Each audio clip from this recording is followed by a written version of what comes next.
YNW Melly just hinted towards his release date. On September 10th, YNW Melly's Instagram shared a new post to his 4.5 million followers, a pursued prospect for the newly created YNW record label, ahead of YNW Melly's next court appearance this week on September 15th. The new post connects to a newly created YNW4L the label Instagram account that displays the current 5-person roster, including YNW Bortland, Melly's brother B Slime, and Melly himself, as many believe YNW Melly is getting his business started up again as his retrial begins now in just 1 month. The hard evidence against YNW Melly used in the first trial has a chance of no longer being usable against him in the retrial due to YNW Melly's mother, Jamie King. Jamie King filed paperwork against the lead detective in Melly's trial being Mark Moretti. Mark Moretti is responsible for all of the cell phone evidence found on YNW Melly's phone, as Mark Moretti went after YNW Melly's mother in a serious way, which reads, "We received a complaint by an attorney representing Jamie King. King is the mother of Jamel Demons, the given name of YNW Melly. YNW Melly's lawyers filed a motion in his case seeking Brady material against the detective. Brady material refers to information that could be used to question the integrity of law enforcement officers who testify in criminal cases." As it continues, details about the encounter between Melly's mother and Moretti were not available Thursday with one exception. While the incident took place on October 12th, 2022, the complaint was not filed until this month, as allegedly Melly's mother was called in for an interrogation. Once arriving to the police station, Mark Moretti demanded Jamie King to hand over her cell phone. However, she was not giving it up, causing the two to have an altercation inside of an interrogation room. With Jamie King continuing to refuse handing over her cell phone, Mark Moretti would then try grabbing it from out of her hand, causing her to have a hand injury, which is why 7 months ago on January 2nd, YNW Melly's mother and B Slime were on a No Jumper podcast. Jamie King could be seen with a cast around her hand, mentioning a police officer was responsible for it. With Adam22 asking for details, she stated she did not want to get into full detail as it could mess up YNW Melly's case, and she hinted that it was a Broward Sheriff's officer. With the paperwork being filed, many lawyers are now revealing this can delay YNW Melly's upcoming retrial, giving him an advantage inside a court to be released on bond. Mark Moretti's police work now needs to be investigated after Jamie King's paperwork. Mark Moretti was the one that found all of the evidence on Melly's phone. However, how he obtained Melly's phone is quite disturbing. While building evidence 2 years ago on YNW Melly, Mark Moretti was not able to find any evidence against Melly. He then went directly to 100K Track, aka Melly's manager, telling Track to hand over YNW Melly's cell phone within 48 hours or be arrested and kicked out of the United States.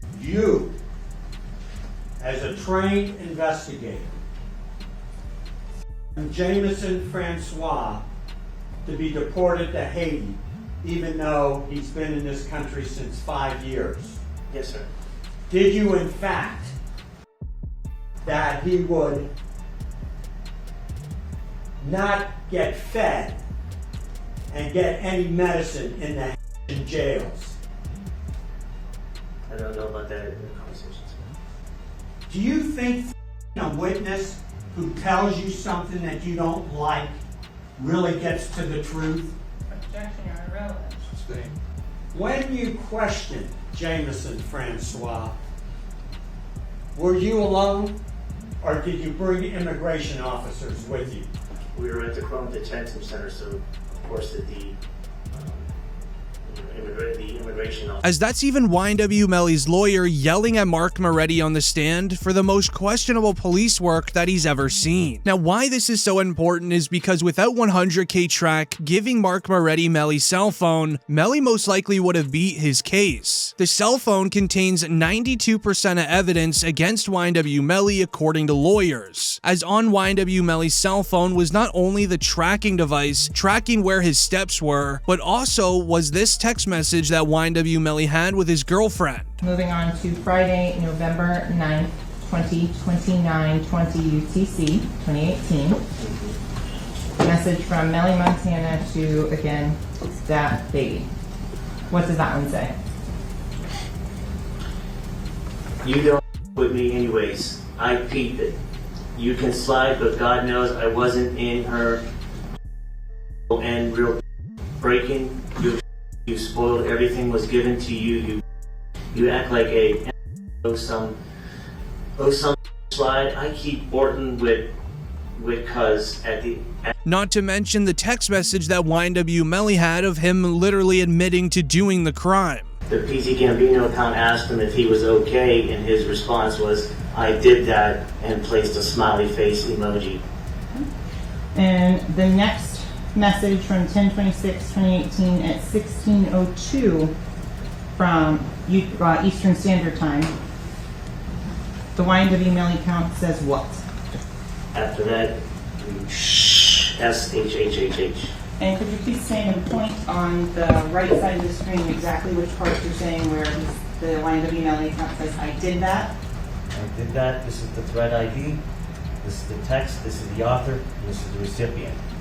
Then you come down here, same thing. The ID is for the actual message, which is just specific that one message. Then the thread ID is the actual continuation of continuing message. Then while going through YNW Melly's notepad section on his iPhone, he would then find a saved Facebook Live video link of YNW Melly and Bortland's reactions 8 hours after the crime was done.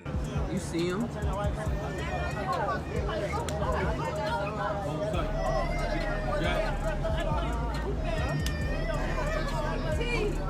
Melly still turned regardless of what happened this early morning. He's still out here being very positive. Turned still. Hey! No, still turned, regardless of what happened. You already know. With this evidence not even being usable in the retrial if Mark Moretti is found to be doing disturbing police work by a judge, YNW Melly's chances of being released are extremely high, considering on how the mistrial in the first trial was granted, as the first reason was YNW Melly's angry lawyer, raising some very good points on closing day when he was screaming over the fact that the jury had to make a decision on YNW Melly's life with little to zero evidence. And tell him that he's going to live life in the state penitentiary without parole or being on parole. This is the investigation they want you to rely upon and say it's proof beyond and to the exclusion of every reasonable doubt? I guess so, according to them.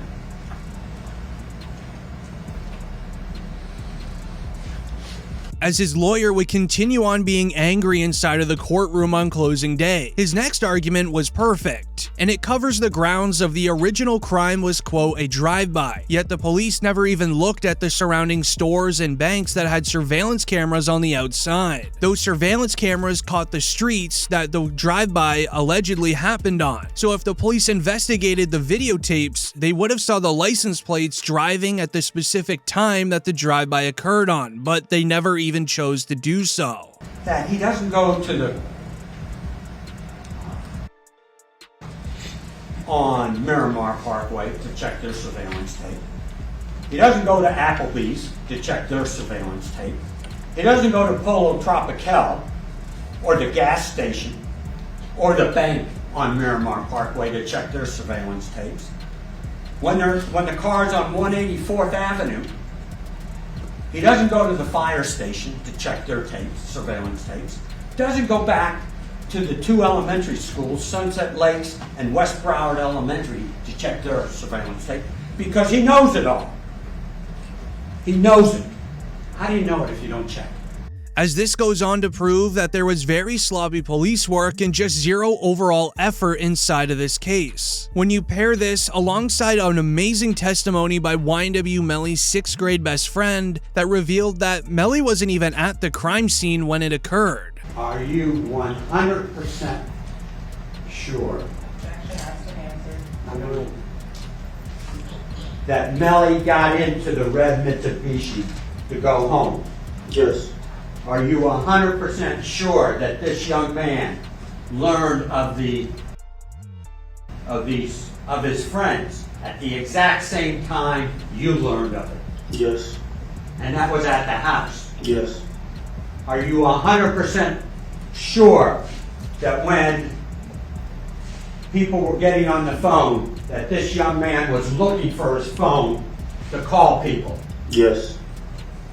Adrian Davis would then even go on to double down his claim of YNW Melly not even being there, as he revealed that Melly was picked up by the YNW members that were driving in the red vehicle when leaving the recording studio.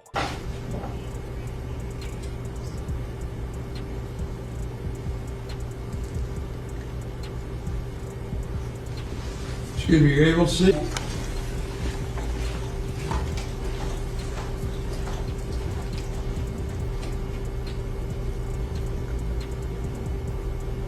As the YNW members in the red vehicle needed somebody with house keys to let them into the YNW crib. Okay, so the only two people you know who had a key to the house was this young man Yes. and Cortland Henry. Yes. Did you see this young man unlock the door of the house? Yes. Who was the last person to get out of the red Mitsubishi to go inside the house? Trayvon, he was in the cot still asleep. Did you see where Melly went? To his room. And where was his bedroom? When you first walked in the house, it came missing. It's right down the left. Okay. This is a 1 or 2 story house. 2.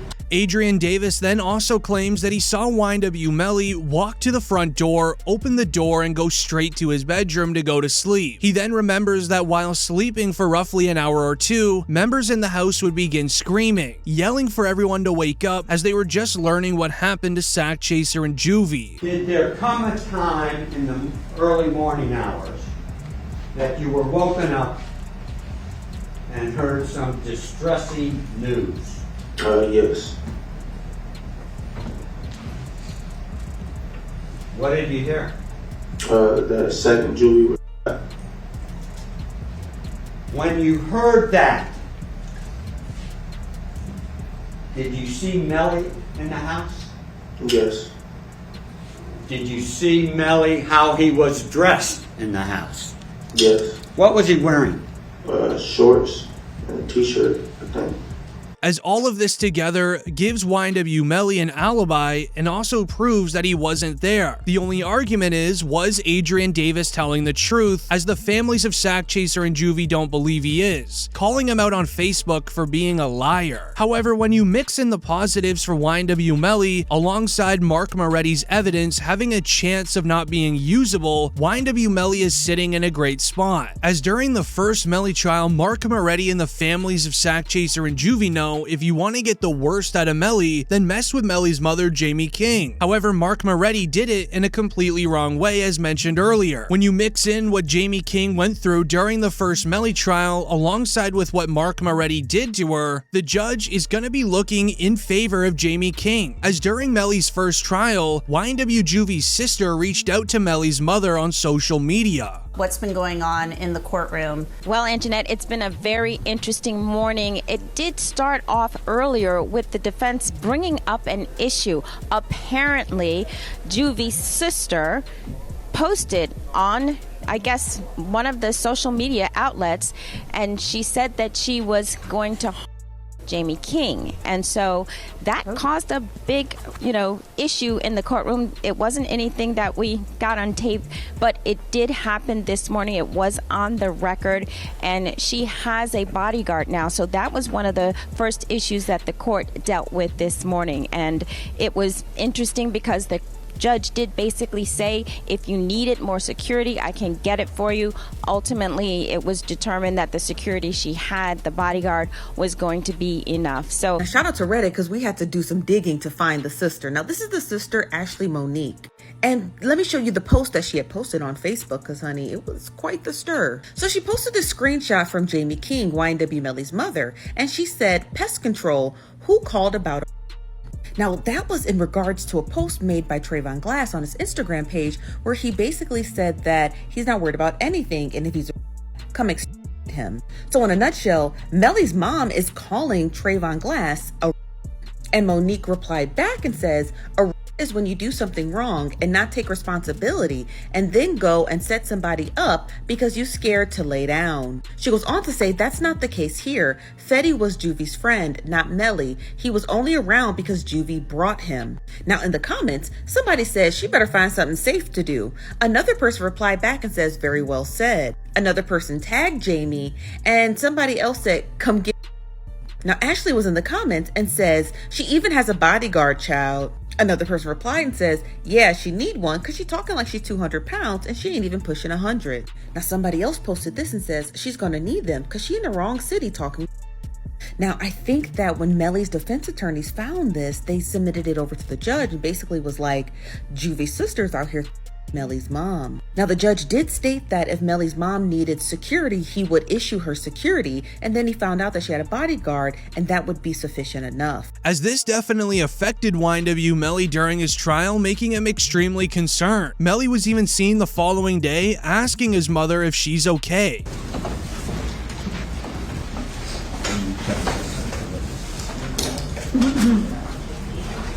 Sorry.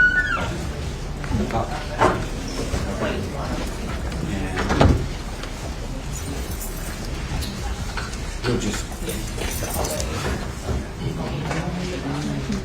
don't do it.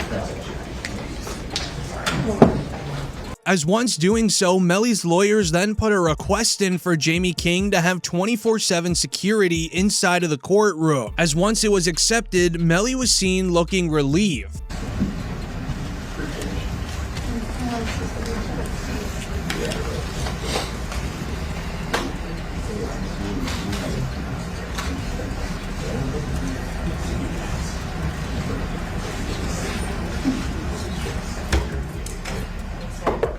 As the situation became so bad, Boosie even had to share this during an interview.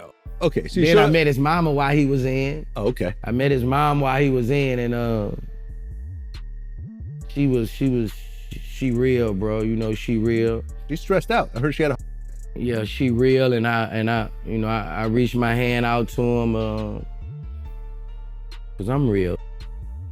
Yeah, I reached out to him, bro. I met his mom, and she a good woman, bro. And when I see them mamas like that, it remind me of what my mom was going through, bro. As it is very clear that not only YNW Melly is being targeted, but also his own family members, which will be a positive in his upcoming bond hearing. However, the only negative currently against Melly right now is the YNW Bortland situation. As Melly's trial is announced to be set for October 9th, this leaves Bortland's trial to start on October 2nd all by himself. Sources believe the state is doing this to give Bortland a chance to make a plea deal. That 1 week's worth of trial before Melly's begins is going to be structured in a way to give Bortland a chance to plead. Tell the truth of what happened to Sack Chaser and Juvie. The state is extremely smart for doing it like this because moments after the YNW Melly mistrial was originally granted, Bortland would go on and tweet something unexpected. Ladies and gentlemen, she's a jury inquiry form. It indicates that after further discussions, reviewing the evidence and speaking freely amongst the jury, we are still unable to reach a unanimous decision. So at this time, what I am going to do is just declare a mistrial. The case was mistried. And again, I want to thank you very much for your time. It's very much appreciated. You're free to go. All right, score now. Thank you, ladies. As a report goes on and shares, YNW Bortland tweets a mysterious message on the same day that Melly's mistrial was declared. The tweet shares, "Mind games don't work on people like me," alongside a handshake emoji as if he's accepting a deal. Now, during the entire YNW Melly trial, his lawyers were playing mind games with the jury, hinting towards Bortland being the guilty one and not Melly. And now Bortland is subtweeting the mind games phrase. As even 15 minutes into day 1 of the Melly trial, Melly's lawyer straight up said that Bortland was the one with powder residue on his hands on that night. Devin's lies, those were his lies. Cortland Henry shows up at Memorial Hospital, Miramar. You don't see him sitting there, but where you will see him sitting is in the driver's seat of a car with 2 bodies, car riddled with and when he shows up with a change of clothing, change of shirt, powder residue on his hands, evidencing that he has discharged a firearm. And he lies. He lies about where the incident occurred. He lies about how it occurred. And he lies about not having a phone. I think it was Miss Bradley herself who said, everybody has a phone in his pocket, not Cortland Henry. There were 3 phones. Then further, we would then see a forensic scientist that covered the passings go into further detail about Bortland having the powder residue. So the right hand of Cortland Henry contained 0 particles characteristic of powder residue and 2 two-component particles. And the left hand contained 1 particle characteristic of powder residue and 1 two-component particle. And can you explain to us what that means? Basically, overall, there was residue present on the hands. With how YNW Melly's lawyers were treating Bortland during his own trial, there's going to be a chance of Bortland wanting to save himself, as this is when Bortland was then brought into the courtroom. Cortland Henry? Yes, sir, he's present. That you in the back of the Status conference. Come on up. And I guess you're already trial the code of right now. We're set for October 3rd for trial. You had a motion pending as well? Yes, Judge. At the court, when we were here the last time, you let him go to church and stuff, you said about working, you would be subject to seeing his schedule. We filed a schedule for the next couple of months. I saw that. Be able to work. And I talked to his probation supervisor. She has no problem with him at all. She said that if he's going to go to work, she'd like anybody has to do, provide an itinerary, where he's going to be, how he's going to get there, how it's going to get done.